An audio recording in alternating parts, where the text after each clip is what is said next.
Engraçado que Ademar foi dirigindo a palavra dele, alguma coisa que eu já tinha colocado na minha palavra. Falei, será que ele ouviu minha palavra? Um posicionamento, que a palavra de hoje, vocês já viram no grupo lá, né, João? Coloca aí. Já está? Posicionamento. O computador abrir aqui, que agora ele... Mas, enfim, eu quero declarar também que quem trouxe, mesmo quem está com desejo no coração e sempre contribuiu com essa obra, que a colheita de vocês seja abençoada. A colheita seja abençoada. Vocês fizeram com propósito. E a colheita de cada um, em cada área que precisa, não só financeiramente, mas de prosperidade, seja abençoado. Em nome de Jesus. Abriu aqui. Então a palavra de hoje é posicionamento. Essa palavra começou a arder no meu coração, já tem umas 2 semanas, e o Espírito Santo ficou me incomodando, porque muitas das vezes você fica meio que perdido na sua vida, não só material como espiritual. E a gente sabe que o mais interessante é o espiritual, né? O espiritual é o principal, porque a nossa vida material é reflexo da espiritual. Então, se você espiritualmente estiver desalinhado, perdido, não sabe para onde vai, você não conquista e não sabe o propósito que Deus tem para a sua vida. Você fica meio que perdido. Mas vamos à palavra de hoje. Posicionamento. Você já reparou quando você está perdido em algum lugar, uma cidade, um país que você nunca foi, não conhece? Uma cidade nova, tudo novidade para você? Hoje você tem um recurso fantástico, GPS. Você está no carro lá, você põe um GPS, e até quando você erra a rota e não obedece ele, o que acontece? Ele fala assim, recalculando a rota, e vai te botar no lugar certinho. Você vai ficar tranquilo que você vai chegar. Mas aí tem um outro porém, que também te ajuda. Às vezes um seu amigo já foi naquela cidade, já foi naquele lugar. E você chegando, o seu amigo fala assim, você vai em tal lugar, pega a rua da direita, enfim, à esquerda vai ter um prédio azul, enfim. Ele vai te dar uma garantia, te vai direcionar para você chegar naquele local. Então você vai ficar mais tranquilo. Só que mesmo com todos esses detalhes, o GPS te auxiliando, um amigo falando, no final, você só vai se sentir em paz quando você chega. É ou não é? Você não consegue sentir paz enquanto você não chega naquele local. Ainda mais quando você tem hora marcada. Você fica meio temeroso. Eu lembro que semana retrasada, o João tinha que ir a algum lugar para ver o estágio dele e tinha que ir de ônibus. Aí ficou vendo qual ponto que eu tenho que pegar o ônibus, aonde eu tenho que descer, um bairro estranho. Então ele só ficou tranquilo quando chegou lá. Por mais que ele tinha um GPS orientando ele não, e mais que a gente falando, é tal lugar, pega o ônibus tal, o horário tal. Mas só quando você chega, que você conclui que você fica em paz. Né? Mas por muitas das vezes, o mesmo acontece na nossa vida espiritual. Às vezes você está caminhando na igreja aqui, está no meio da gente, tudo, mas tem certas horas que você perdeu o seu norte. Você está meio que desorientado. Você não sabe para onde você vai espiritualmente. E o pior, você começa a fazer tudo no automático. Você vem um domingo, 10 horas, acabou 11 horas, 11h15, enfim, você vai embora e vai almoçar e continua e começa a fazer as coisas no automático. Você pode notar isso também na sua vida material quando você vai para o trabalho.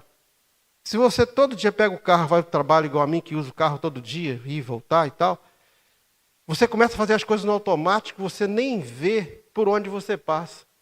Você já sabe o caminho, já sabe a rota, mesmo seja a pé, ou seja de carro, ou de ônibus, você já sabe.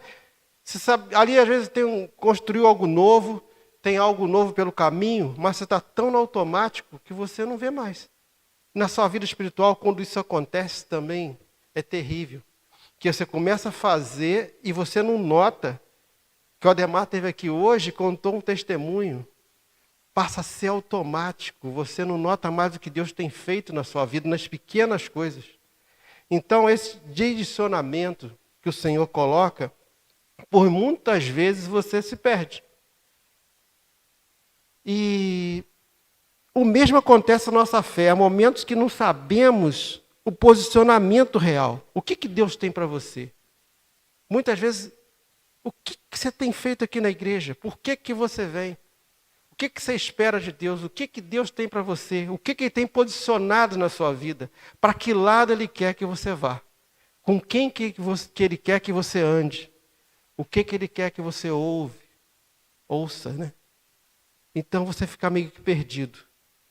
Mas tudo isso, Deus deixou bem claro algumas coisas, e que me falou muito foi o Salmo 15. Salmo 15 todo. É pequenininho. Vamos ler a palavra lá. Salmo 15, de 1 a 5. Senhor, quem habitará no teu santuário? Quem poderá morar no teu santo monte? Aquele que é íntegro em sua conduta e pratica o que é justo, que de coração fala a verdade, não usa a língua para difamar, e que nenhum mal faz a seu semelhante, e não lança calúnia contra o seu próximo, que rejeita quem merece desprezo, mas honra os que temem ao Senhor, que mantém a sua palavra, mesmo quando sai prejudicado, que não empreste seu dinheiro visando lucro, nem aceita suborno contra o inocente. Quem assim procede, nunca será abalado. Amém? Então podemos ver nesse Salmo 15 que ele é um GPS espiritual. Cada versículo, ele direciona você para uma coisa. Cada versículo, ele fala como você tem que se conduzir.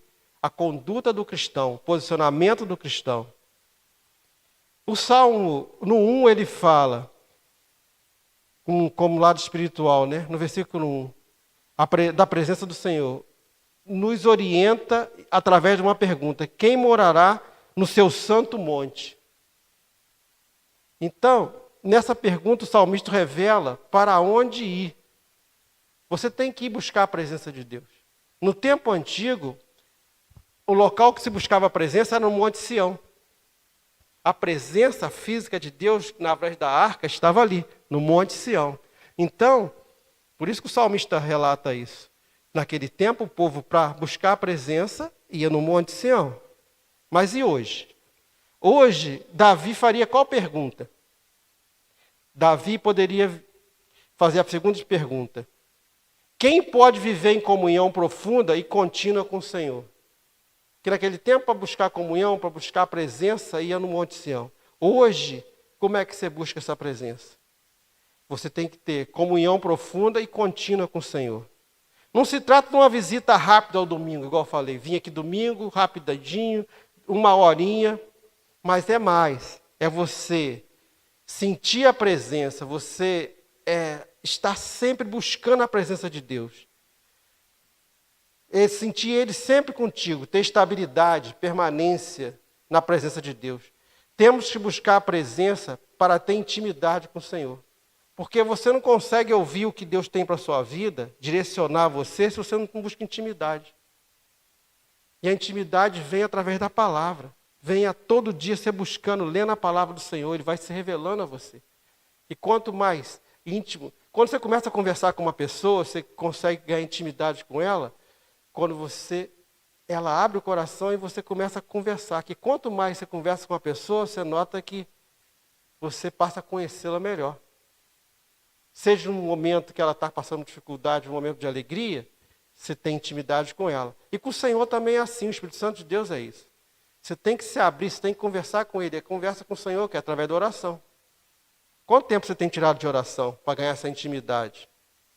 Aí no versículo 2, já sabemos que o primeiro é buscar a presença dEle e ter intimidade com Ele. No versículo 2, somos exortados a ter integridade e verdade interna. Porque Jesus nos prometeu lá o Espírito da verdade, que veio através do Espírito Santo. Então, o Senhor é verdade, o Espírito de Deus é verdade. Aquele que é, o versículo 2 fala, aquele que é íntegro em sua conduta e pratica o que é justo e que de coração fala a verdade. posicionamento do cristão deve ser alinhado entre o que vive e o que fala. Não adianta eu estar aqui falando, pregando, falando, se a minha conduta lá fora é diferente. Você tem que estar alinhado.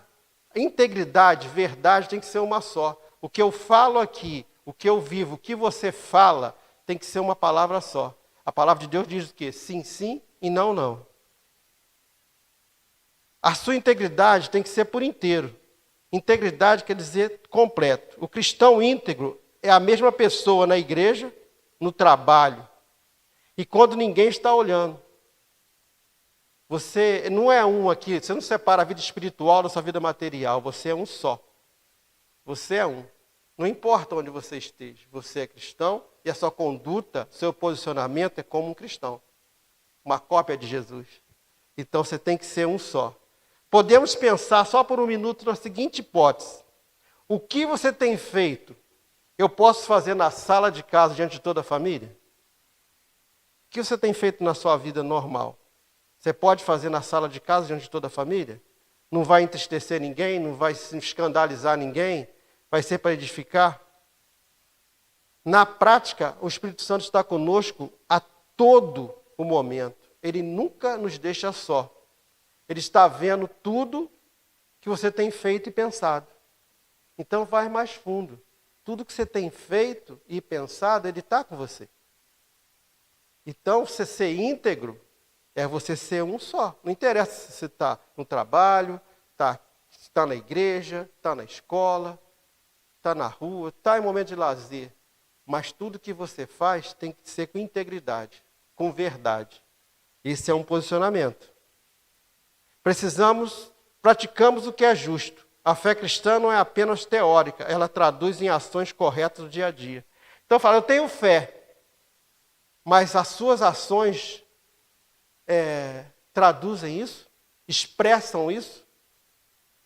Porque é nítido quando uma pessoa tem fé e vai e tem uma vida cristã correta, as ações dela falam por ela. Antes dela abrir a boca, uma ação que ela fez, vai repercutir, vai traduzir tudo aquilo que ele é. Então isso faz diferença, você ser justo. A verdade em nosso coração, a verdade começa no homem interior. Nós, como cristãos, não evitamos só apenas a mentira social, mas rejeitamos a autoenganação e a hipocrisia. Porque não adianta você se enganar. A pastora já até pregou isso, falou sobre isso aqui. Só engana quem... Como é que você falou? A frase era, quem engana... E agora eu não lembro. Você falou alguma coisa, que só engana quem tem um espírito enganador. Só engana aquele que não acredita realmente no Senhor. Porque aqui, se você serve o Espírito da verdade, você não tem como você se enganar. A coisa que eu botei aqui é auto-enganação, é hipocrisia. Você falar uma coisa e viver outra. Isso é um engano. Isso. Você engana quem não conhece o Espírito da verdade. Deus ama a verdade em sua essência. Deus é amor e Deus é verdade. Ele ama a verdade, o salmista fala. No versículo 3, menciona o uso da língua e o cuidado com o próximo. Olha só o que fala no 3. Nós não usamos a língua para difamar, que nenhum mal faz ao seu semelhante, e não lança calúnia contra o seu próximo. O que mais a gente está vendo hoje é isso daí. É um posicionamento errado de alguns cristãos. O posicionamento do cristão é ser protetor da reputação alheia. Olha como isso é grande. Hoje em dia, lançar calúnia e fofocar também aparece compartilhar num print do WhatsApp. Antigamente, você tinha que sair, tinha as fofoqueiras lá da rua, ela ficava no portão, falando da vida do outro que passava. Você viu? Aconteceu isso? Hoje, é o telemóvel, o WhatsApp. Ainda tira a print ainda e manda. Então, e nem sabe se aquilo, pior, é verdade. Você não sabe nem se é verdade, mas você compartilha aquilo, você vai passando aquilo para frente. Então, ficou moderno, mas o pecado é o mesmo. Ficou moderno, mas a consequência hoje é mundial. Minha esposa chamou a atenção outro dia sobre um fato que um pastor falou, e eu também não pensei, eu vi, mas não pensei. Mas ela falou assim, ele expôs em rede mundial. Hoje, tudo que você coloca aqui, está sendo filmado, é rede mundial. Antigamente você falava na sua rua, no máximo 2 ruas depois ia ficar sabendo. Hoje é mundial. Então você compartilha um print sem saber se é verdade. Você faz comentário maldoso na rede social. O cara posta uma coisa lá, você tem inveja dele, alguma coisa, você vai e comenta embaixo. Mas comenta não elogiando, comenta denegrindo. Isso também vai contra o comportamento do cristão, o posicionamento de um cristão. Você nem checa para saber se aquilo é verdade ou não é. Hoje em dia, lá em casa, o rei da mídia lá é o João. Faz alguma coisa, essa daqui é IA ou é real? Você põe uma imagem lá, nem um comentário, é real ou não? Sabe? Porque muitas coisas saem e a pessoa lê, não, isso aconteceu. Ontem mesmo o pastor comentou com a gente que um ator famoso no Brasil tinha morrido. Ele falou assim, morreu mesmo? Eu falei, não, está vivo. Que eu saiba, não morreu não. Mas ele leu uma notícia, e ele era fã do ator, que morreu. Então você vê, mata essa pessoa, difama-se uma pessoa, sem se preocupar com posicionamento. O que é isso? Não é o seu posicionamento. Então, onde você está indo? O que está se perdendo? Por quê? Tiago diz na sua epístola que quem domina a língua, domina o corpo todo. O cristão que se posiciona contra a fofoca, a difamação e o assassinato de reputações, não lança calúnia. É um assassinato de reputação. Porque uma vez que você falar que um homem que tem uma posição, seja da igreja, ou seja um político, seja o que for, estuprou uma menina, ou roubou, você pode até passar daqui a 10 dias, 15 dias, de ser desmentido isso. Mas, ficou uma mancha ali. Dificilmente a pessoa vai esquecer aquilo. Então você mancha difamação com uma calúnia. Não significa apenas quem não inventa mentira, mas também que recusa compartilhar boatos que ouviu de outros. Que às vezes você não fala mentira, mas você leva aquilo para frente, sem se preocupar quem vai ser atingido. E hoje, igual eu falei, é rede mundial. Então o alcance é muito maior. Mas o amor ao próximo reflete diretamente a forma como falamos pelas costas dele. Então, às vezes, não adianta você ficar elogiando a pessoa muito na frente, mas realmente, o que você tem falado por ela quando ela não está presente? Isso faz você pensar. O que eu tenho falado do meu chefe, do meu amigo, do meu pastor, da minha pastora? O que eu tenho falado? Do meu vizinho? O que eu tenho compartilhado sobre dele com outra pessoa? Isso faz toda a diferença. A sua atitude está sendo de um cristão verdadeiro? No 4, versículo 4. Valores claros e palavra de honra. Que rejeita quem merece desprezo, mas honra os que temem ao Senhor, que mantém a sua palavra mesmo quando sai prejudicado. O posicionamento do cristão é ter firmeza nos valores de confiabilidade extrema. Você tem que confiar na palavra de Deus, você tem que confiar. A sua palavra tem que ser de confiança. Mas quais são os seus valores? Os cristãos não se impressionam com sucesso, dinheiro ou fama de quem vive na perversidade. Rejeita quem merece desprezo, o versículo fala. O salmista não está dizendo para odiar as pessoas. Não é isso. Desprezar não é criar ódio para a pessoa, mas sim para não aplaudir quando um famoso faz uma coisa bonita, mas você sabe que ele não serve a Deus. Ele não é temente a Deus. Só porque ele tem dinheiro, é rico, ou tem, 30 milhões de seguidores na rede social, que hoje faz muita diferença para alguns, mas as atitudes dele desprezam as coisas de Deus. Então você não pode compactuar com ele. Só que é fulano que falou, não interessa. Está indo contra as coisas de Deus, não interessa. A Bíblia diz para desprezá-lo, porque ele não honra ao Senhor. Então, isso a gente vai muito por fulano, fulano tem peso. O cara é presidente, o cara é ministro, sei lá. O cara é um artista famoso, o cara é um ídolo, mas as atitudes dele merecem desprezo, porque ele despreza a Deus. Mesmo que seja rico, influente, famoso, não vale a pena. Devemos valorizar e honrar as pessoas piedosas e simples, que temem a Deus. Porque essas pessoas não buscam a aprovação do mundo. Eles fazem porque temem a Deus. Eles fazem e ajudam o próximo porque temem a Deus. Eles não ajudam ou fazem isso ou aquilo porque vai ganhar status, vai ganhar views, vai ganhar a honra do mundo. Não, eles honram a Deus. Então você deve buscar aprovação, deve buscar essas pessoas para conviver, andar com essas pessoas. A palavra empenhada, o versículo continua. Esse é um dos testes mais difíceis do caráter. O cristão cumpre as suas promessas, contratos e acordos. Isso tem que ser como cristão.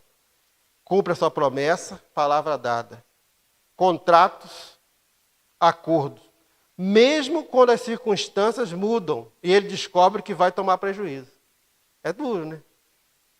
Você faz um contrato achando que está tudo bem, ou dá sua palavra que vai pegar tal pessoa em tal lugar e tal, mas aí você, no dia, você pensa um pouquinho e fala assim, acho que vou tomar prejuízo.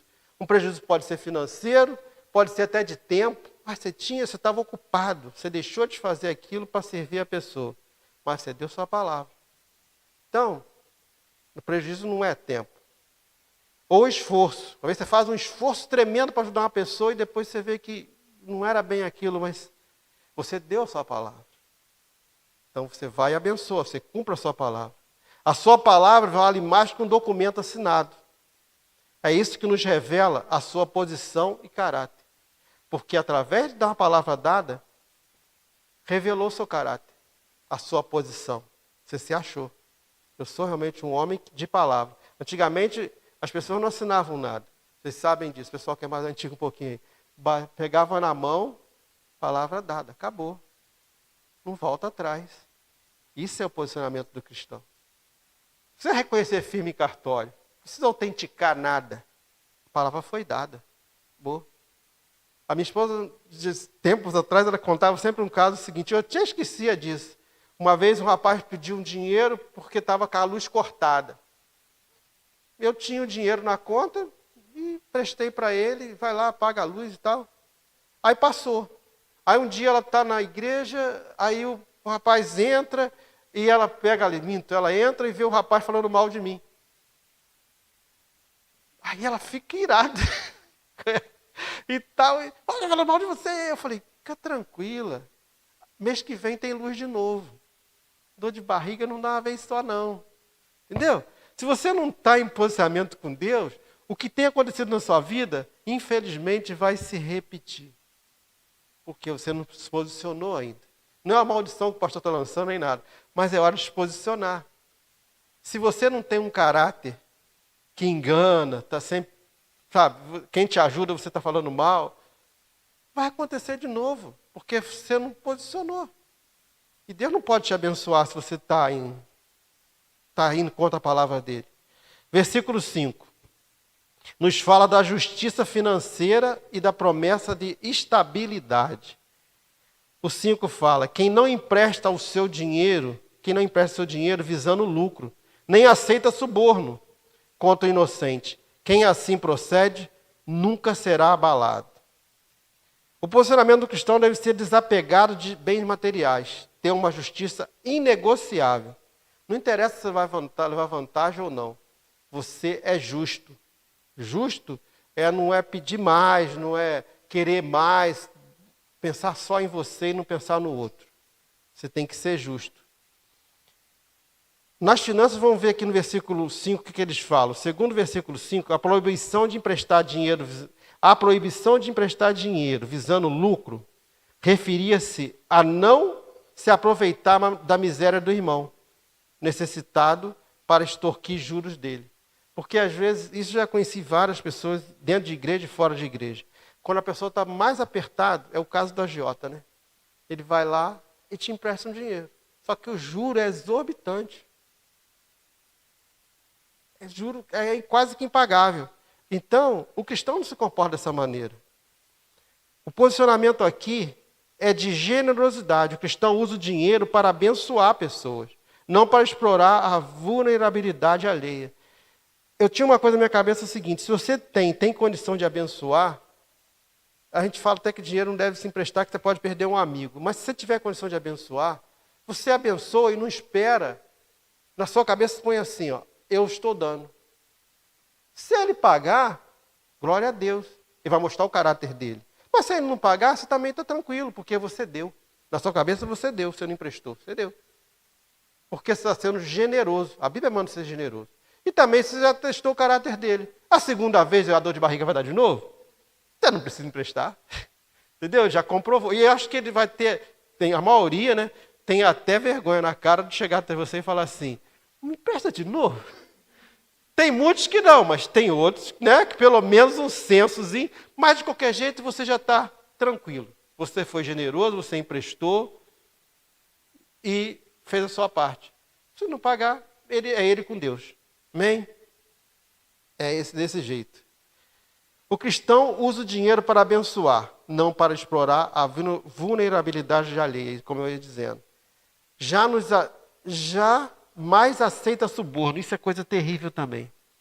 A integridade é inegociável. O cristão não vende sua consciência por vantagem, privilégio ou facilidade, defendendo sempre a verdade, mesmo que isso custe caro. Sabe por que às vezes, até num serviço, você quer ser promovido, você puxa saco do chefe e até suborna com presentinhos. Ah, lembrei do senhor, traga alguma coisa. Isso é suborno. Para passar na frente do outro. Dá o jeitinho, infelizmente o jeitinho brasileiro que a gente tanto falamos lá no Brasil, é suborno. O cristão não faz isso. Se você ganha uma promoção, o que for que você vai chegar porque Deus te honrou. Você vai chegar porque Deus é justo. Não porque você usou de subterfúgios para conseguir alguma coisa. A Bíblia condena isso. Mas no final nós temos uma promessa. Quem assim procede, sem aceitar suborno, ser íntegro, manter a palavra, procede como... Quem assim procede nunca será abalado. Esse nunca será abalado, nunca será derrotado, nunca será envergonhado. Você pode traduzir tudo isso daí. Você é fiel. E Deus é fiel com você. Amém? O Salmo fecha com uma garantia de segurança. A estabilidade e o posicionamento do cristão não vem da ausência de problemas, mas de uma vida construída sobre a rocha da obediência. Você não tem que pensar também assim, eu estou seguindo a palavra, eu não vou ter problemas. Jesus não falou isso. No mundo tereis aflições, mas tenham bom ânimo, eu venci o mundo. Então a palavra diz isso. Os problemas vão vir, mas você vai testar o seu caráter e você vai superar eles. Vamos lá ver essa promessa em Mateus 7, 24. Quem ouve e pratica a palavra é como um homem que constrói a casa na rocha. Vem a tempestade, mas ele não é abalado. Ele não é abalado. Não importa o que vem. Deus é contigo. Você não vai ser abalado, porque a sua fé está construída sobre a rocha. Até fizemos uma série sobre isso aqui, sobre a casa construída sobre a rocha. Quem vive esses princípios desenvolve raízes tão profundas em Deus que tempestade nenhuma consegue arrancar. Pode bater o vento que for, não vai conseguir arrancar. Mas hoje, eu te faço um convite. Vamos recalibrar o GPS espiritual nosso? Pega o Salmo 15 em casa de novo, lê ele de novo, medita nele, faça uma exegese de cada versículo, o que ele fala com você? Cada um, do 1 ao 5. É um exercício para casa. Vai vendo lá. Vai recalibrar seu GPS espiritual. O que você tem para a sua vida? Sabe por quê? O Pai está recalculando a sua rota hoje. O Espírito Santo lhe conduz ao caminho que é Jesus. Então, o GPS nosso e o Pai, ele está direcionando você. A gente sabe que o caminho, a verdade e a vida é Jesus. Então, para de ficar se distraindo, para de ficar pensando, preocupado com o dia de amanhã. Vivo hoje preocupado, o que Deus tem para a minha vida? E ele já falou sobre no Salmo 15. Cada passo que você deve andar. A conduta, o direcionamento e a direção que Deus te leva no coração do Pai. E busca intimidade com o Senhor. Amém? Palavra de hoje. O nosso louvor não seja o momento, lágrimas vazias, sem avivamento. Que o